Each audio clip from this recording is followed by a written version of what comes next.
Hello students, welcome to our second part of the course Electricity and Magnetism. In this section, we will try to study this physical effects of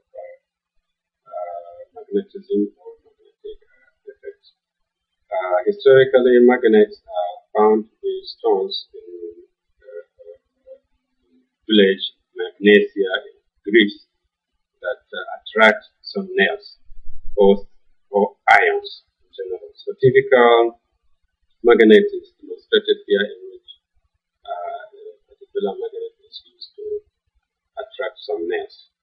Okay, so until 1819, all experiments associated with magnets are only from the natural magnets from the stones obtained in the magnesium. In the year 1819, Professor Oersted conducted some simple experiments demonstrated below here, in which he connects battery and conductor and also place a compass very close to the wire that is going to carry electrical current. He observed that when current passes through the wire, the compass sometimes deflects left or right depending on the direction of the flow of the current. And from there, he published his work that electrical current is producing artificial magnetic effects. And immediately he published his work in 1820. Felix Savart and James Baird tried to now quantize, attempted to find a numerical value of the magnetic effect produced by the current conductor, and therefore they arrive at an equation which is bearing the name Biot-Savart law. In the subsequent course, we will consider subsequently we are going to consider the Biot-Savart law and also try to appreciate the work.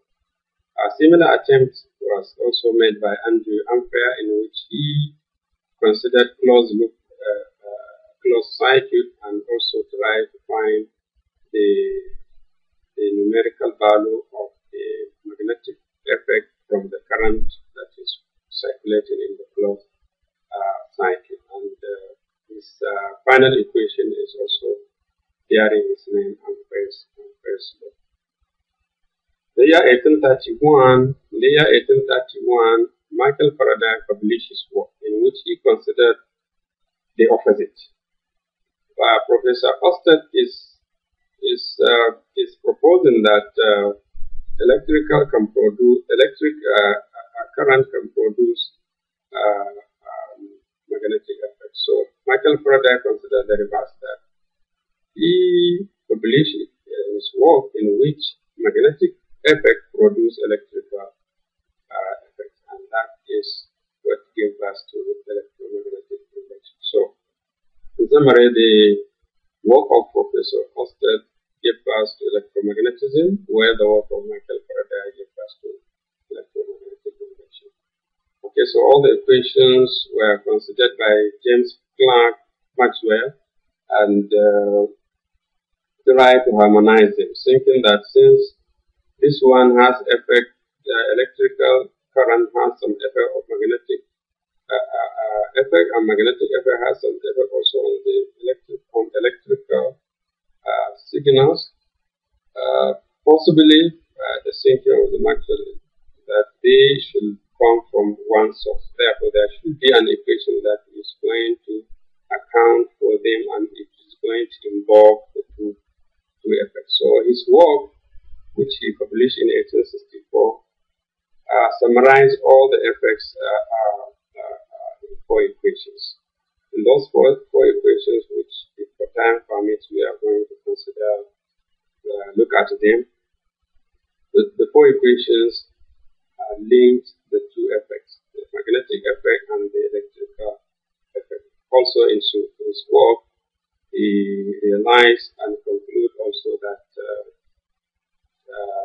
light is electromagnetic waves. That means light we are seeing is from the electrical and magnetic effects. Therefore, there is what is called electromagnetic disturbance or electromagnetic waves.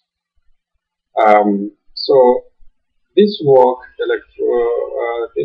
which is giving us the ability, giving human beings the ability to now create artificial electromagnetic waves,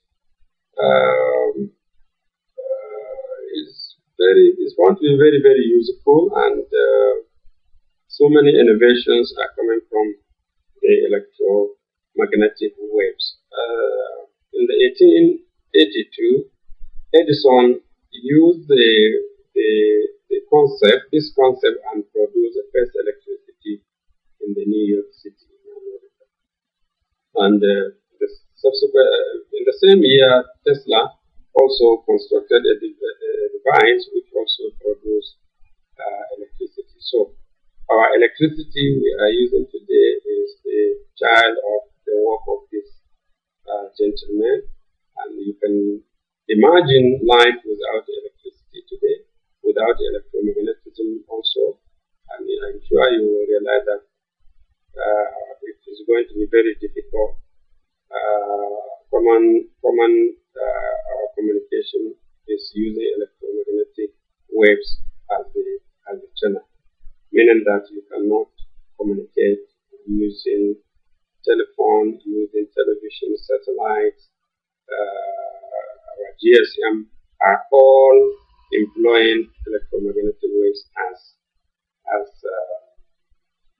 the channel for transmission, or for transmitting the information from one place to another. So now think of life without light, without electricity, without satellite, without television, without this GSM. I'm sure you will realize that this is not it's not going to be a very good life today. So this work of this gentleman is currently indispensable for our life today. So in the subsequent course, we are going to discuss and try to appreciate the work of this gentleman. So subsequently, I will be giving you this lecture in case you missed our lecture or you didn't capture some of the things I said during the lecture. You can come down and download this lecture and play it again, because it is very, very essential to understand the concept of electromagnetism. It is a very, very difficult course at school level, and our progress in our future endeavors depends on how sound is our understanding of this basic concept of lower level physics. So thank you very much, and till we meet in the next class.